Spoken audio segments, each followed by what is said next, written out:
Welcome to the Deep Dive, the show where we cut through the noise and get straight to the insights that matter. We all yearn for that deep, resonant connection, that profound love that just makes life feel richer. We really do. It's a fundamental human need, isn't it? Absolutely. But here's something to chew on. What if finding that kind of love isn't just about waiting for some cosmic lightning bolt to strike? What if it's actually a skill, something we can learn, practice, and even master? A powerful shift in perspective, yeah. Yeah. We're so often fed this idea that love is purely magical, a fated occurrence. Right. But that mindset can leave us feeling kind of helpless when it doesn't just spontaneously happen. That's so true. And this is where Logan Ury's work truly shines. It really does. Exactly. And that's precisely why today we're taking a deep dive into Logan Ury's incredibly insightful book, How to Not Die Alone.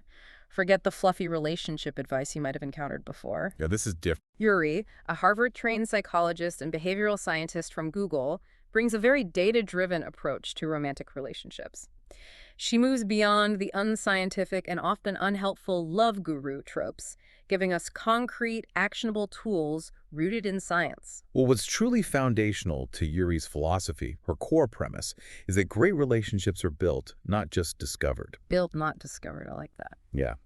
Our love lives, she argues, are fundamentally a series of choices, not merely random accidents or destiny. Okay. By truly understanding our natural and often quite irrational habits, and then intentionally adjusting our dating techniques and approaches, we can start making far better decisions that genuinely lead to a fulfilling, lasting love story. So our mission for you today is simple. We want to equip you with these very tools from behavioral science. We're going to help you understand your own patterns, make smarter dating choices, and approach relationships with purpose. It's really about turning confusion into clarity. And giving you the power to actively write your own amazing love story. Let's unravel how to achieve this intentional love. Okay, so Logan Ury starts her exploration with a fundamental truth that truly resonated with me. Love might be a natural human instinct, but dating, that is absolutely not.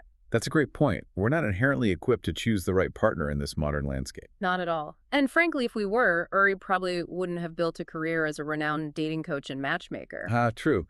She dives right in, Ugh. acknowledging our inherent flaws with the section called Spoiler Alert. We're irrational. Right. Our natural tendencies, those gut feelings and automatic responses, they frequently lead us astray in romantic pursuits. We're prone to all sorts of cognitive biases that interfere with making good decisions in love. Like how we perceive people, or even Yeah. commitment itself. Exactly. From how we perceive potential partners to how we approach commitment. Yeah. And it's a huge challenge, especially because we're not operating in a vacuum. The entire landscape of love has undergone what Ury calls a seismic shift. That's a good way to put it. Making things feel harder than ever before. Consider this. Dating, as a modern courtship ritual, only really began in the 1890s. Wow, that recent. Yeah. Online dating sites like Kiss.com emerged in 1994, and the act of swiping for love is less than a decade old. Less than a decade. That's wild. Reframes this entire phenomenon as a gigantic cultural experiment that we're all actively participating in. And too many options is a significant challenge, she points out. Right, that explosion of options, particularly with the proliferation of online apps, it's a real double-edged sword. How so? Well, while it might seem appealing to have endless potential partners at our fingertips, studies show that too much choice can actually lead to decision paralysis. Right, you just get overwhelmed. Exactly. We become overwhelmed, constantly wondering if there's someone better, just one more swipe away, which ironically leads to less satisfaction with the choices we do make. And it's not just the sheer volume of potential partners that's changed. Many of us also lack sufficient relationship role models. That's a big one. Ury quotes Esther Perel, insightfully calling us the children of the divorced and disillusioned. Oof, great. Divorce rates in the 70s and early 80s were incredibly high, meaning a significant portion of the population grew up without seeing many functional long-term relationships up close. And the stats are pretty sobering, right? About 50% of marriages in the U.S. end in divorce, And another chunk, like 4%, reportedly endure unhappily. which means a majority of married individuals have either ended things or are in a state of quiet desperation. It's tough. It really is. If we haven't seen healthy relationships modeled, how are we supposed to build them ourselves? That's a crucial point. Yeah. And adding to this complexity are entirely new life questions previous generations rarely contemplated. Like what? Well, advances in reliable birth control and fertility science mean We're now pondering complex trade-offs and choices that didn't exist before. Questions like, do I want kids, and if so, when? Right. Or how do we define monogamy, or do we even want it? Exactly. This newfound freedom to choose, while liberating, can ironically feel incredibly overwhelming, further complicating this modern dating maze. So after laying out all those challenges, I was eager to see if Ury offered solutions.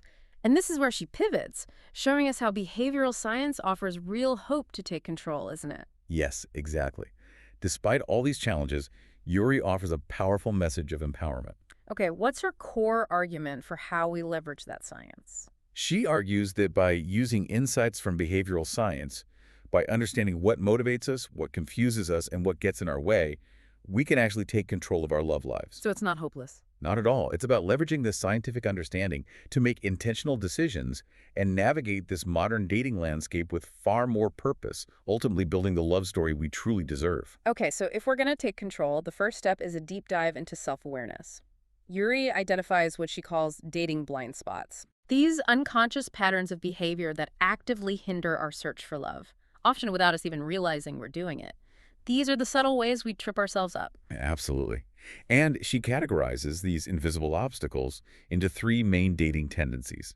The first group she calls the romanticizers. Ah, the soulmate mindset people. Exactly. Those who are often stuck in that mindset. The lightning strike, folks. Their core belief is that love is something that just happens to you effortlessly without any need for personal effort or proactive searching. They just wait for it. They simply wait for love to magically appear. Yuri gives a compelling example of Maya, Oh, yeah, Maya. who believed it just hasn't happened to me yet. She would even dress up for flights, meticulously planning for the possibility of her future husband being on board. But Then she wouldn't initiate contact because she feared she'd look like she was trying too hard. wow, that's quite a bind. It is, and this tendency often leads to a perfect vision for a partner. Romanticizers frequently develop a highly specific and often superficial checklist. Maya's was super detailed, wasn't it? Incredibly detailed, yeah. Specifying everything from hair and eye color to physique and even hand appearance. Hands. Okay.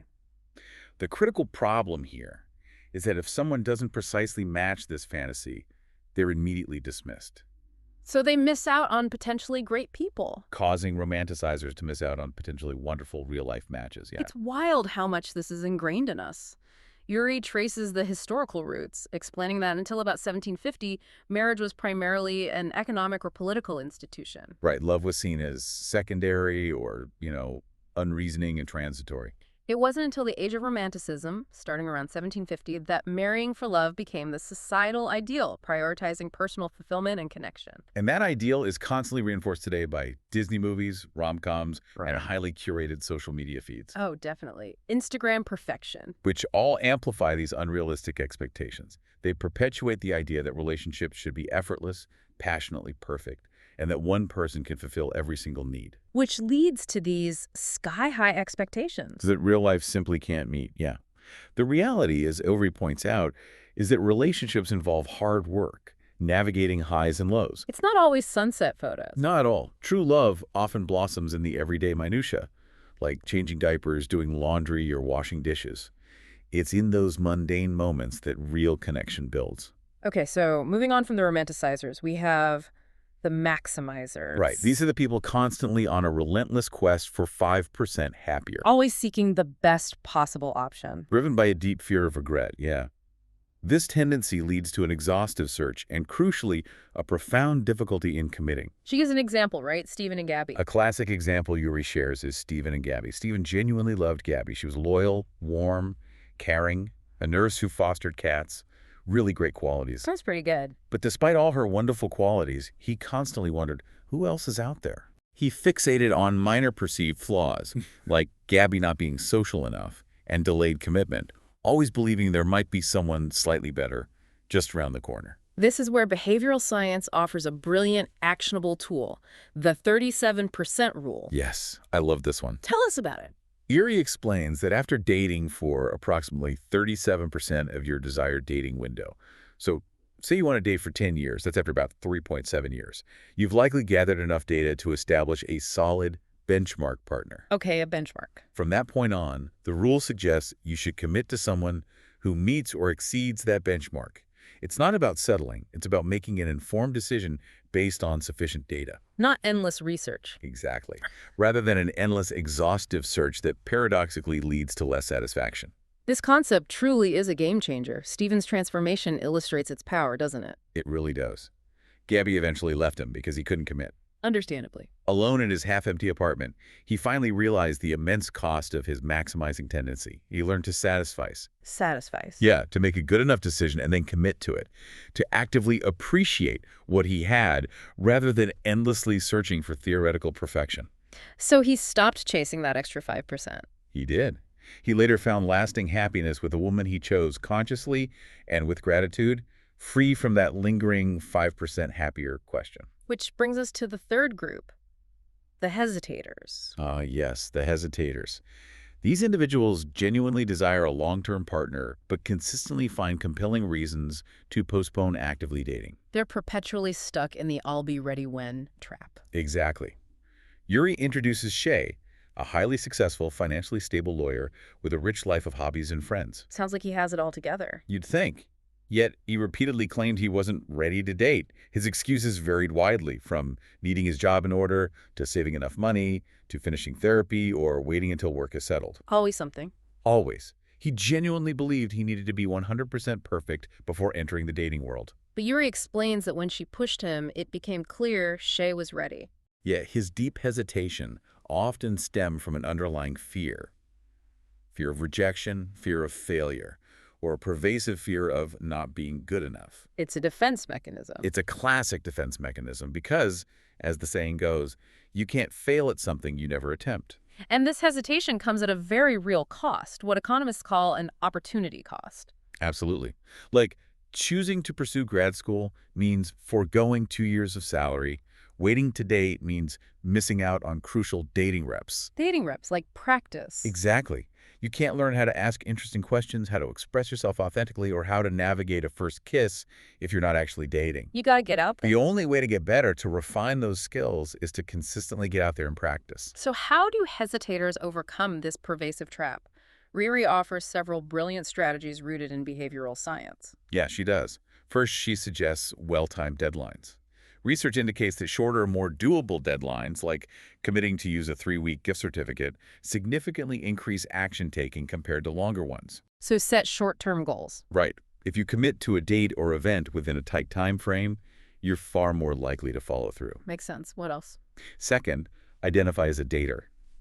Ury references a Stanford study where people nudged to think of themselves as voters were significantly more likely to vote. Interesting. Similarly, publicly declaring your intention and reinforcing your identity as a dater can be a powerful motivator. She even suggests a simple exercise: standing in front of a mirror and saying, "I am looking for love. I am a dater." A little affirmation. It sounds trivial, but it works to internalize and reinforce that identity. Okay, third. Third, work in parallel. Ury emphasizes that while therapy and self-improvement are incredibly valuable, they should absolutely happen alongside active dating, not as a prerequisite to becoming 100% ready. You'll never be 100% ready. Exactly. You'll never be 100% ready for anything significant in life, especially not dating. And finally, harness the power of non-reversible decisions. Studies, like the photography workshop experiment she mentions, show that when people made a choice, knowing they couldn't change their minds, they were actually happier with their selection. so commit to the decision. Applying this mindset to dating decisions can help hesitators commit to getting started, yeah. Now, this next section is critical because it directly challenges how most of us think about dating. Ury introduces the concept of the present bias. Yeah, this is huge. Our cognitive error of prioritizing immediate gratification over long-term benefits. And let's be honest, many of us, myself included, don't naturally date for long-term viability. No, we often chase immediate sparks or attraction. We're often chasing what she calls the prom date. The prom date, yeah. Yeah. Someone who looks great in pictures, is fun for a night, and maybe makes you look cool to your friends. That's what we often go for initially. It's often what we initially pursue, drawn by that superficial allure. But Ury argues that when you're genuinely looking for a long-term partner, you need to be seeking a life partner. Okay, define life partner. Someone who will reliably be there for you through the highest highs and the lowest lows. Someone capable of making profoundly hard decisions with you. Like caring for aging Or parents. navigating parent-teacher conferences, yeah. The tough stuff. It's not just about that initial spark, right? Esther Perel, Urie's mentor, expresses this distinction beautifully. She really does.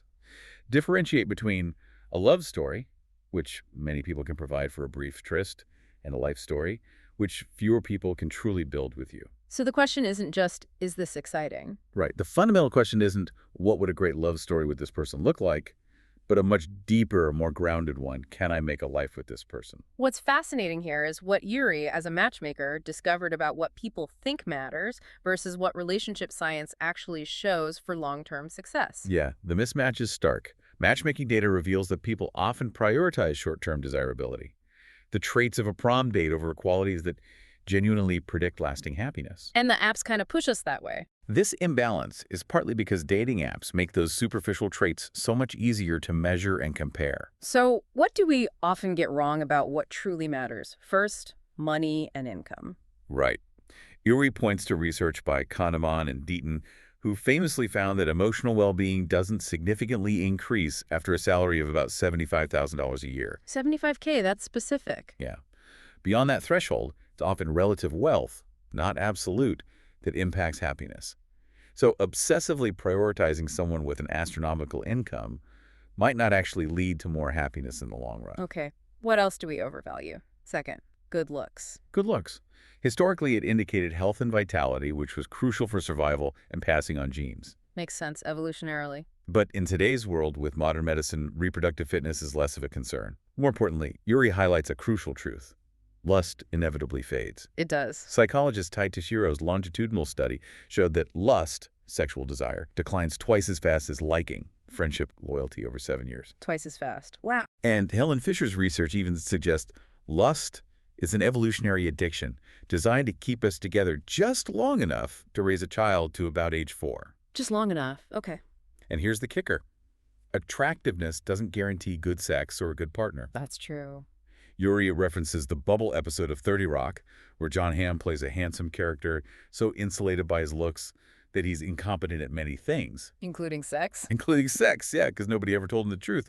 Plus, we adapt to looks. Even the hottest person eventually becomes familiar. Familiarity breeds. Well, familiarity. As Ury quotes some internet wisdom, for every hot person, there is someone out there tired of having sex with them. Okay, fair point. The key tip here is to focus on your traction, not external societal validation, and not to prioritize lust over long-term compatibility. Got it. Third thing we get wrong. Personality similarity. Ah, yes. This is a pervasive misconception. Many clients tell Ury they need a partner with a similar personality. I'm extroverted, he's introverted, it just won't work. Sounds logical, though. It sounds logical, but research, including interviews with marriage expert Eli Finkel, finds no correlation between personality, similarity, and relationship satisfaction. None, really. None. In fact, Ury points out something truly fascinating. We may have actually evolved to prefer genetically dissimilar partners for more robust offspring. Like that T-shirt study. Exactly. Klaus Wiedekind's T-shirt study showed women preferred the smell of men whose genes were more dissimilar to theirs. It's a compelling counter to the personality twin myth. So difference can be good. The key tip is to look for someone who complements you, not necessarily a personality clone. Differences can genuinely enrich a relationship and foster growth. Okay, and finally, fourth, shared hobbies. Right. Another common misconception is that long-term partners must share all hobbies and interests. Don't they? I mean, you need things to do together. You do, but the reality is that it's perfectly healthy to have different passions, as long as you give each other the space and freedom to explore those hobbies on your own. Having your own life within the relationship. Exactly. Ury introduces Eli Finkel's term, the other, significant other, OSO. OSO. Yeah, to describe friends or community members who help fulfill needs that traditionally weren't expected from a single romantic partner. Modern couples often burden their partner with too many roles. So it's okay if your partner isn't your everything. It's entirely healthy for different people to meet different needs in your life. Okay, so if we're getting it wrong by prioritizing superficial traits and even shared hobbies, what does matter more than we think? Ury emphasizes that these qualities are often harder to measure up front, Yeah, they take time to reveal themselves. but they are absolutely critical for long-term satisfaction and a truly fulfilling partnership. The first, and consistently identified as a top predictor of long-term success by relationship scientists, is emotional stability and kindness. Kindness seems obvious, but emotional stability. It's huge. As psychologist Type Tashiro simply states, kind partners are awesome. These are the bedrock qualities that often go underestimated in the initial, sparks-driven stages of dating. But they're crucial for the long haul. Absolutely crucial for navigating life's inevitable challenges. Next up is loyalty. Yes, you absolutely want someone who shows up for you through thick and thin, not just when things are easy or glamorous. Like that image Ury uses. Right, she recalls a powerful image from Robin Schoenthaler's article, Will He Hold Your Purse? It highlights the importance of a partner who is reliably there for you, whether you're winning an industry award or are in the cancer ward. That's powerful. It's about consistent, unwavering support. No matter the situation. A strong indicator of loyalty, Ury suggests, is observing if they maintain friendships from different stages of their life. Oh, interesting. Like, do they still have friends from high school or college? Exactly. Someone who has kept old friends, who people from their past still rely on, likely possesses that enduring loyalty and commitment you want in a life partner. Then there's having a growth mindset. From Carol Dweck's work, yeah. A partner with a growth mindset believes that qualities, including those in a relationship, can be developed and improved, rather than being fixed. Why is that so important? This is crucial because when problems inevitably arise in any relationship, a growth-minded partner will actively work on improving things rather than giving up and assuming nothing can be fixed. They see challenges as opportunities to grow together. Exactly. You can spot this by observing how they handle challenges and setbacks in various situations in their life.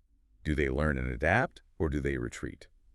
Another critical yet often overlooked metric is how they make you feel. This one is so key. Ury shares a client example. A woman with a seemingly perfect partner on paper eventually realized he made her feel small and insecure. Ouch. So she ended it. She ended it. Conversely, a friend's partner made him feel competent and capable. The key tip here is to pay close attention to your feelings during and after spending time with them. How do you feel around them? Right. Do you feel energized, deflated, happy, or perhaps even stupid? You should choose someone who consistently brings out the best side of you. Moving on, how you fight is arguably more important than if you fight. That's Gottman's research, right? John Gottman's extensive research shows that 69% of relationship conflicts are perpetual, Perpetual, meaning they never go away. meaning they'll never truly be resolved, just managed. The key isn't to avoid arguments altogether, but to fight well. Okay, what does fighting well look like? Can you express your point and feel heard? Does your partner make repair attempts to de-escalate the disagreement and come back together? These are vital questions to ask and observe. And finally, the ability to make hard decisions with you. This is about being a team. Life brings inevitable tough choices. A job relocation, raising a child with disabilities, caring for aging parents. You need a partner who can navigate these challenges as a unified team. Dan O'Reilly's canoe test. Exactly. Dan O'Reilly offers what he calls the canoe test, a literal or metaphorical test of how you navigate challenges together. Do you find a rhythm? Do you take turns leading and following? And crucially, how much do you blame your partner when things inevitably go awry? That's a great metaphor. Ury's own story beautifully illustrates this intentional shift from the prom date to the life partner, doesn't it? It really does. She talks about meeting Brian at Burning Man, who looked like Keanu Reeves' more attractive brother. Wow, okay. Their initial connection was intense, romantic, swept up in the magic of the desert festival. But when they returned to real life, Reality check. big time. Uh, Brian was more interested in meeting other girls at a dance party than committing to her. It was a painful moment of realization for her. then she met Scott. Then she met Scott, a colleague at Google.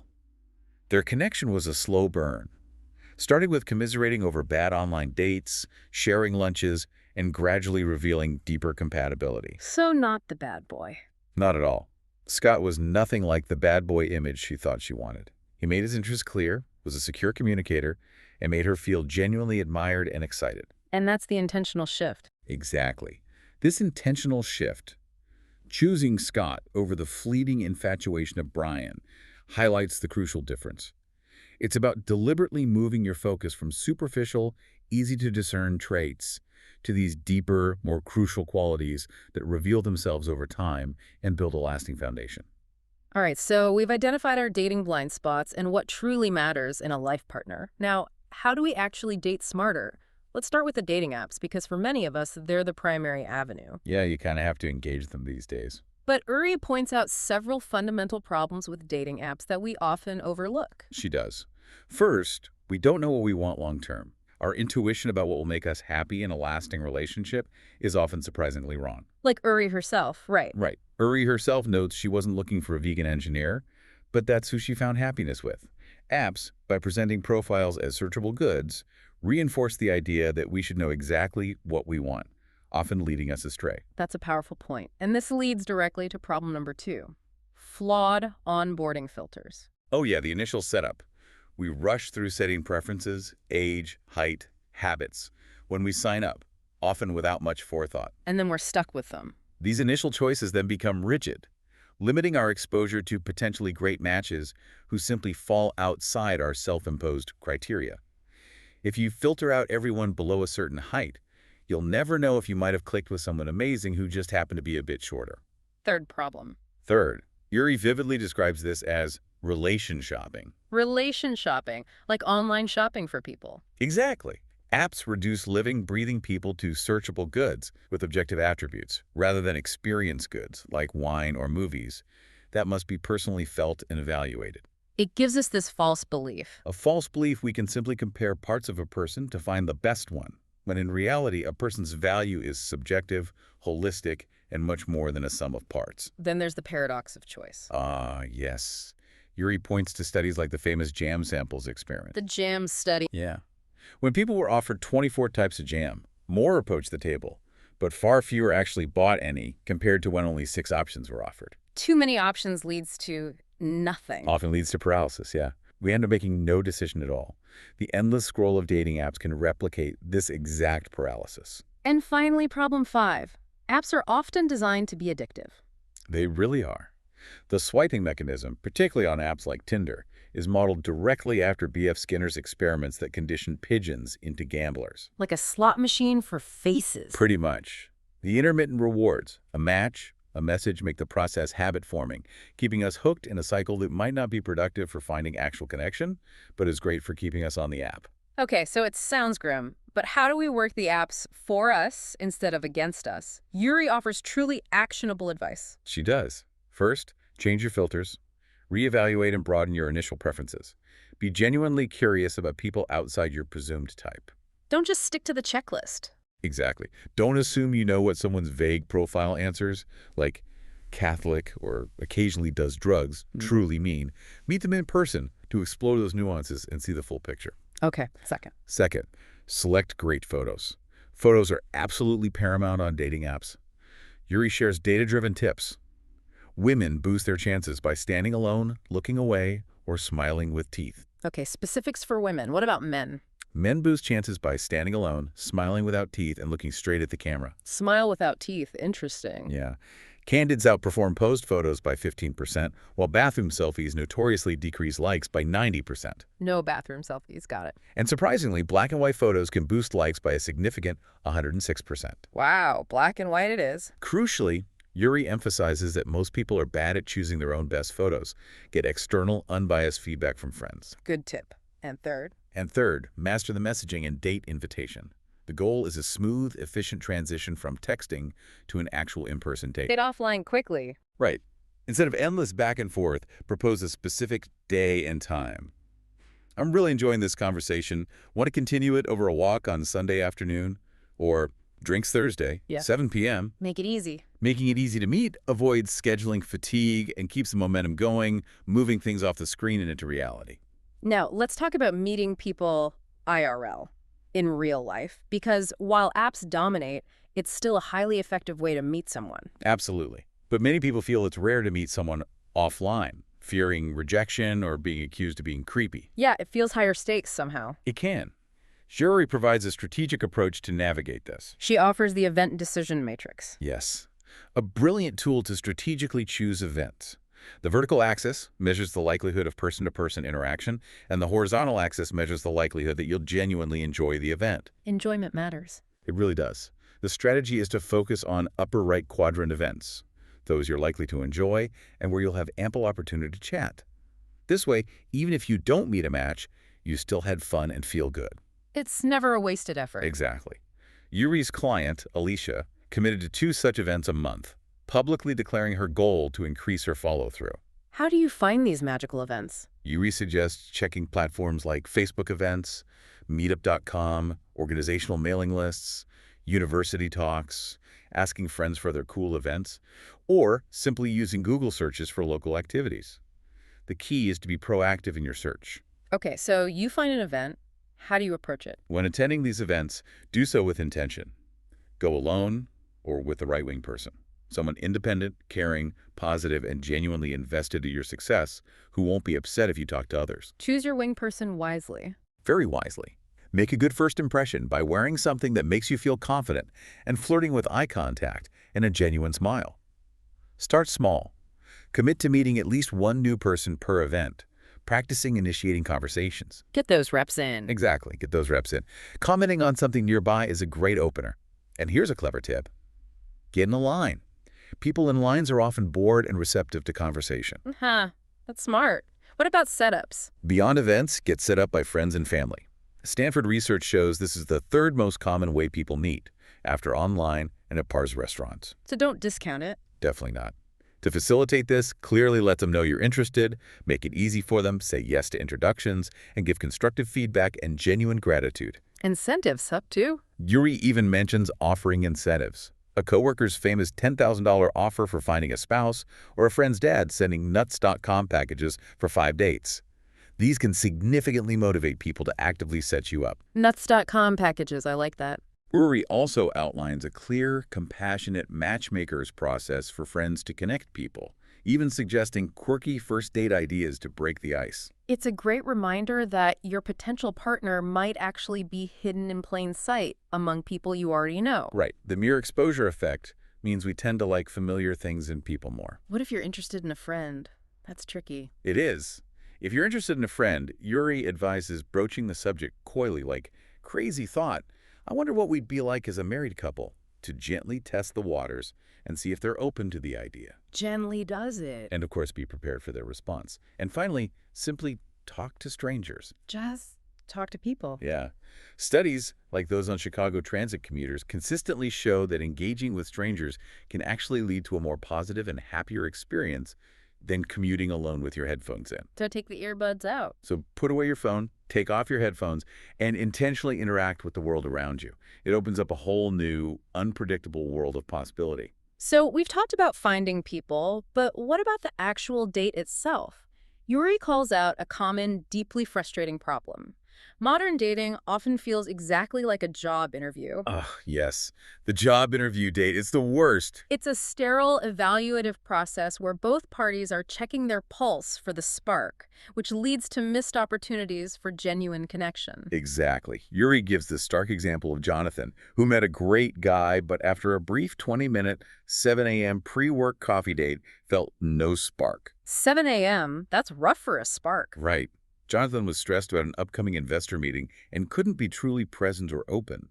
Esther Perel critiques this frozen situation, where people are more concerned with interviewing each other than genuinely connecting and experiencing the moment. The goal isn't marriage on date one. The true goal of a first date, Ury stresses, should be curiosity and genuine connection, not deciding on marriage right away. So how do we fix this? Ury lays out 10 brilliant steps to designing better dates. Dates that are fun, authentic, and genuinely revealing. Okay, let's hear them. First, shift your mindset with a pre-date ritual. A pre-date ritual? Like what? Richard Wiseman's Luck School research showed that lucky people expect good things, are open to opportunities, and rebound faster from setbacks. While unlucky daters bring negative energy. Exactly. They wear negative mindset blinders and miss potential matches. Your mindset becomes a self-fulfilling prophecy. Ury's version of the Henry Ford quote is, whether you believe the date will go well or poorly, you are right. So get in the right headspace. Right. To cultivate a lucky, positive mindset, design a personal pre-date routine. This could be as simple as turning off work notifications, listening to an uplifting song, or calling a confident friend. Anything to get you feeling open and positive. Exactly. Second, opt for a creative activity. Instead of just coffee or drinks. Yes. Dan O'Reilly calls this the third object approach. Engage in an activity that provides something external to talk about, taking immense pressure off direct conversation and awkward silences. Like what kinds of activity? Examples include visiting an art gallery, taking a cocktail-making class, which lets you observe interaction and kindness, working on a puzzle together, or even Korean BBQ. Korean BBQ. Messy but revealing. Right. These activities provide far more data about a person, how they interact, problem solve, and deal with novelty than a static one-on-one coffee chat. Okay. Third. Third, show your work. Research from Harvard Business School found that people value something more when they perceive the effort that went into it. Like seeing the flight search engine working. Exactly. Just showing you've put genuine thought and effort into planning the date demonstrates care and makes the experience more valued by your date. Fourth, make it playful. Yes. Dating should be fun. Don't approach it so seriously that it becomes a chore or another item on your to-do list. Lighten up a bit. Injecting lightheartedness and playfulness can lead to more genuine connections and allow both of you to relax and be yourselves. Fifth, skip the small talk. Please. Instead, ask deeper, more thought-provoking questions. Mandy Lynn Catron's viral 36 questions from the New York Times, which escalate in intimacy, are a fantastic example. Or soliciting advice. That's another powerful approach. Explicitly solicit advice. Ask for their perspective on a real-life, but not overly intimate problem you're facing. This immediately reveals how they think, their comfort in sharing, and most importantly, how well they listen to you. Sixth, be interested, not interesting. This is key. Ury shares Andrea's case. A charismatic client who, while trying to be interesting, monologued, talked over her date, and even ordered for him. Oh dear. Not listening. Not listening at all. Learning to give support responses, e.g., have you been there before, rather than shift responses like, oh, I went there too, helps to genuinely encourage the speaker and builds authentic connection. Focus on them. It's truly about understanding your date, not performing for them. Seventh, put your phone away. Obvious, but so important. Phones are an undeniable barrier to connection. Studies show that a high percentage of people admit to using their phone during social interactions, often unknowingly signaling disinterest. So make a pact? Ury suggests proposing to your date that both of you commit to keeping phones out of sight. It's a simple, powerful signal that you are present and invested in the interaction. Eighth, use the post-date 8. Yes, this is a fantastic tool, a powerful set of questions to answer after a date, designed to shift your focus from external metrics, for example, were they hot enough, to your internal experience. Like what kind of questions? Questions like, what side of me did they point out? How did my body feel more energized or de-energized? Is there something about them I'm genuinely curious about? Did they make me laugh? Did I feel heard? Did I feel attractive? Did I feel attractive in their presence? And did I feel captivated, bored, or something in between? This practice helped Jonathan, who initially dismissed many dates, to focus on how people made him feel. And it led him to his partner. Ultimately leading him to a successful relationship with someone he would have otherwise overlooked. Ninth, see the positives. Got to combat our innate negativity bias. Our brains tend to ruminate on what went wrong. It's a survival instinct. So train your brain differently. Practicing gratitude, like Sean Akers' gratitude journals, can actively retrain your brain to notice positives and shift your perspective. It's also important to cultivate compassion for others' imperfections. Nobody's perfect. Recognizing that no one is perfect, yeah. And finally, 10th, harness the power of defaults. Make the second date the default. This one's controversial but powerful. Defaults profoundly influence human behavior, as seen in organ donation rates where an opt-out system yields much higher participation than opt-in. So apply that to dating. Ury suggests setting a personal default to always go on a second date, unless there's a clear deal breaker. Always, even if there wasn't a huge spark. Yes. This powerfully counters negativity bias and allows slow burn connections to develop, rather than prematurely chasing an elusive spark. Like Jonathan again. Exactly. Jonathan's default second date rule led him to his now partner, someone below his previous height minimum, showing the incredible power of giving connections a genuine second chance. But distinguish deal breakers from pet peeves. Crucially, yes. Ury emphasizes distinguishing true, non-negotiable deal breakers from permissible pet peeves. Don't let minor annoyances derail a potentially great long-term relationship. Moving into deeper commitment, Ury introduces the concept of decision points. Right, those forks in the road. These are crucial moments in a relationship, like the DTR, define the relationship, moving in, or marriage, where you consciously choose to continue or change course. Rather than just sliding into milestones due to inertia or convenience. That's the key. Deciding, not sliding. The DTR is absolutely critical. Yuri shares Jing's debacle with James. Oh, that story was painful. Jing assumed exclusivity after meeting his family and going away together. Seemed reasonable. Totally. Only to later discover James was still actively on dating apps. Ouch. That highlights the danger of assumptions. Absolutely. It powerfully highlights the danger of not explicitly discussing relationship status. Clear, explicit conversations, even if the answer isn't what you hoped for, provide crucial information and prevent painful misunderstandings. Clarity is kindness, even if it's hard. Exactly. Jing's later experience with Cal, where clear communication led to a comfortable arrangement, even without immediate exclusivity, demonstrated the value of this directness. The next big decision point, often underestimated, is moving in together. Yeah, people slide into this one all the time. Jury strongly warns against the slide into cohabitation, where couples move in due to external convenience, like a lease ending, rather than a deliberate, intentional decision about the relationship's future. This, she argues, is a major trap. The trap of shared stuff is very real and very sticky. Shared stuff. Ury gives the example of Ethan and Jamie, who moved in together out of sheer convenience. When their relationship deteriorated, they found themselves unable to break up easily because they shared a dog, a rubber tree plant, and a West Elm rug. The rug. It's always the furniture. Right. Cohabitation creates significant structural barriers to breaking up, making it harder to be honest about relationship quality due to a powerful status quo bias. It just becomes harder to leave.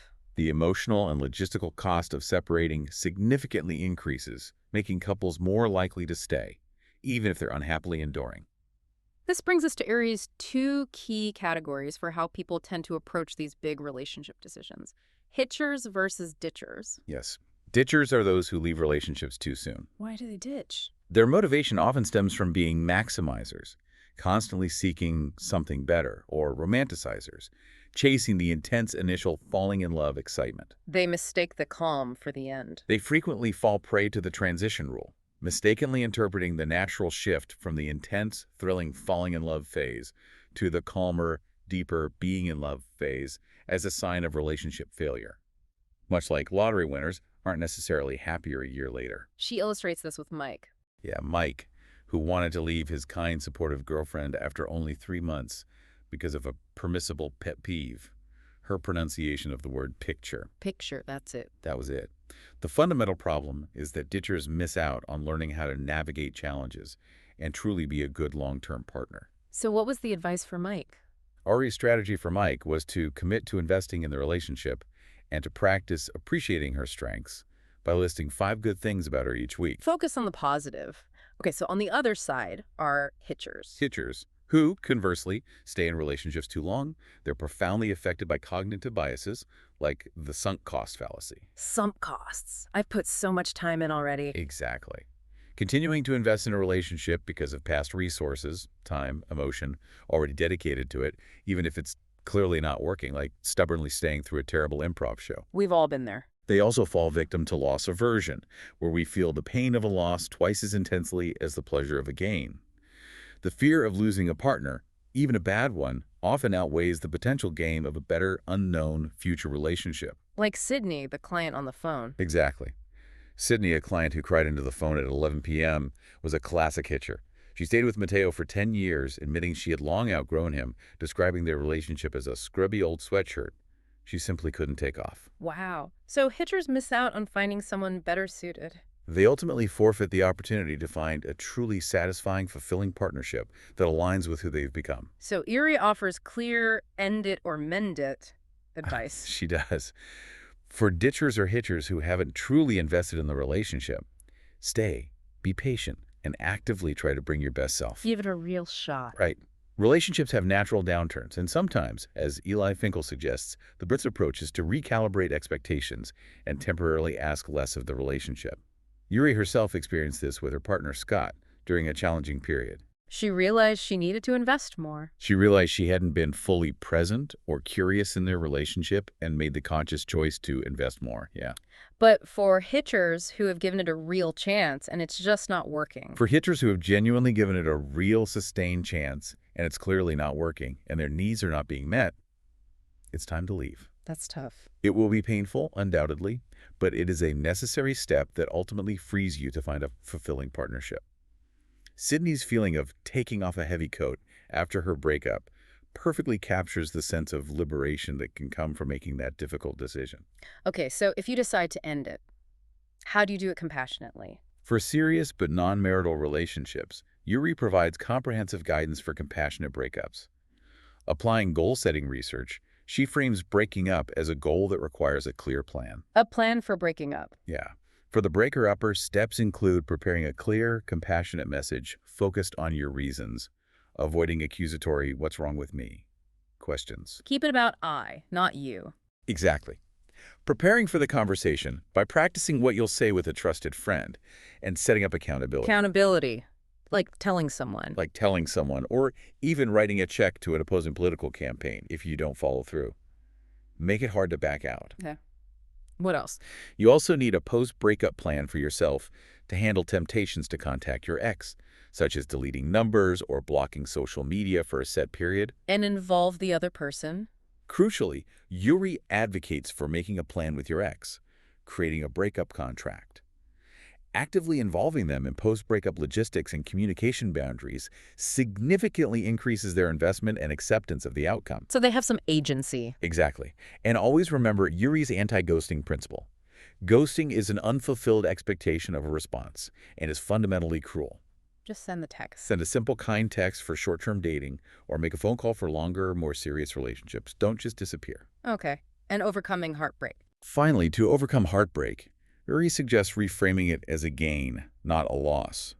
The pain is undeniably real, as breakups are among life's most distressing events. But we're resilient. However, we're often far more resilient than we think. Studies show 41% of people actually view their breakup as a positive experience within a year. Positive. Really? Yeah, even rebound relationships, often maligned, can help, as people who quickly enter new relationships often experience increased self-esteem and reduced loneliness. How do you reframe? Strategies include gaining perspective, seeing the breakup as an opportunity for profound growth and learning, like Viktor Frankl suggested, finding the silver linings, new freedoms, opportunities, and crucially, learning from past patterns to avoid self-sabotage. Like the client who changed your dating pattern during lockdown. Exactly. Use the breakup as a pause to identify and commit to changing self-sabotaging patterns. Okay, so if you've navigated all those decision points, faced your blind spots, and decided this truly is the person for you, then what? Ury emphasizes the immense weight of the decision to marry or enter a long-term committed partnership. It's huge. This is not a decision to slide into casually. It impacts everything. It profoundly impacts your happiness, health, wealth, and children's well-being. It demands careful, intentional consideration. Ury, having gone through this herself, created a structured program she calls It's About Time, Past, Present, and Future Boot Camp. Yeah, it's a comprehensive series of exercises and conversations designed to thoroughly explore your compatibility and future together. Even if you're not legally marrying. She notes that even if you're not getting legally married, these steps are crucial for any deeply committed long-term partnership. The boot camp starts with Part 1, All About Me, Solo Reflection. Right. In a private notebook, you honestly answer questions like, is my partner truly a life partner or more of a prom date? And the wardrobe test. She includes her famous wardrobe test. If my partner were a piece of clothing, what would they be? For Scott, she imagined her favorite red-checkered onesie pajamas. Signifying safety and support. Exactly. Other questions include, can I genuinely grow with this person? Do I admire them? What side of me do they bring out? Do I want to share my good news or my hardest days with them? Do I value their advice? Do I truly value their advice? And crucially, can I envision navigating key life milestones and making tough decisions like losing a job or a child with them by my side? Deep stuff. Okay, then Part 2. Once you've done that essential individual work, you move to Part 2, All About Us, which involves deep, open conversations with your partner. The goal here. The overarching goal is to stay curious and discover genuine alignment, actively avoiding the false consensus effect, the tendency to assume your partner automatically wants the same things you do. Do you assume you're on the same page? Exactly. Yeah.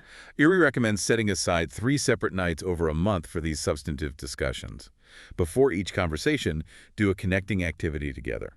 Esther Perel suggests teaching each other a new skill or celebrating mutual talents to foster closeness. Okay, and the conversations themselves? They're logically broken down. Conversation #1, the past, covering defining moments, childhood impacts, fears around conflict, family traditions, and any unresolved baggage you both bring. Laying the foundation. Then, conversation #2, the present, where you discuss your communication style, strengths and desired changes, authenticity in the relationship, your favorite rituals, social circles, sexual intimacy, frequency, desires, improvements, Yeah. and finances, debts, spending habits, long-term goals. Getting practical. Very practical. And then the critical conversation, #3, the future.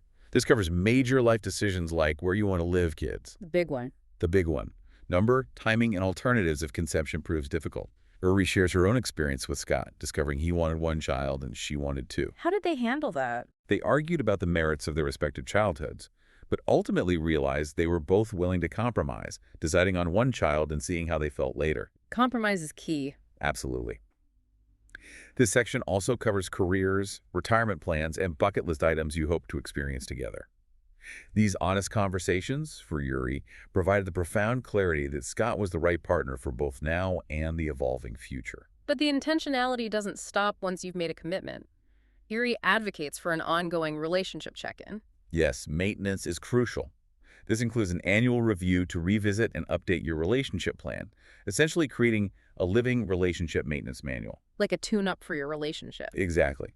It also means understanding and consistently responding to bids for connection from Gottman's research. These are fundamental requests for emotional connection, small or big, verbal or nonverbal. How important are these bids? Hugely important. Successful couples, Gottman found, turn toward bids 86% of the time. You commit to making bids often and responding proactively to your partners. What else does ongoing intentionality involve? It also means explicitly defining and committing to shared time, nurturing rituals, engaging in special activities, ensuring solo time for individual growth, and fostering time with friends. And avoiding the bad stuff. And crucially, it involves actively avoiding the 4 horsemen of the apocalypse, Gottman: criticism, contempt, defensiveness, and stonewalling. Relationship killers. Exactly. For each, Ury offers counter-strategies, like focusing on feelings and specific requests instead of character attacks, building a culture of appreciation, accepting feedback and apologizing, and taking breaks to calm down before resuming conflict, respectively. Here's where it truly gets interesting. Even after all this homework, all the hard conversations, and deeply intentional choices, Ury's own proposal story with Scott was still a surprise. Yeah, a joyful culmination of their shared commitment. She recounts Scott's creative proposal using a deck of cards, reading out, "Will you be my wife?" The fact that they wanted to marry each other wasn't a surprise. They had done the work, had the hard conversations, and consciously chosen to decide, not slide. This brings us to the overarching philosophy of intentional love. Right. Ury ties it back to Darwin's natural selection. Relationships that not only survive but thrive are those most responsive to change. Adaptability. Adaptability is key. Even strong relationships can fail if they don't adapt. And echoing Daniel Gilbert's end of history illusion, we often believe our core identity won't change dramatically. But we're always changing. We are always growing and evolving. Relationships, therefore, must evolve with us, understanding that both partners will change over time and that change can be a source of strength, not a threat. The ultimate goal, then, is to create a relationship that is adaptable, durable, and built to last. Not just for who you are today. But for the changing, growing people you will both become. It's about letting go of the fairy tale romance and embracing the messy, evolving, but deeply fulfilling reality of intentionally building a life with another human being. So after this deep dive into Logan Ury's How to Not Die Alone, what does this all mean for you? It means the power to create the love life you truly desire is unequivocally in your hands. It's about making conscious, informed choices rather than passively waiting for destiny or relying on flawed intuition. It really is empowering. So if you view your love life as a series of choices, not accidents, what is one intentional choice you will make this week to actively build the relationship you truly want? Think about it. What's one small step you can take? The journey of intentional love starts now.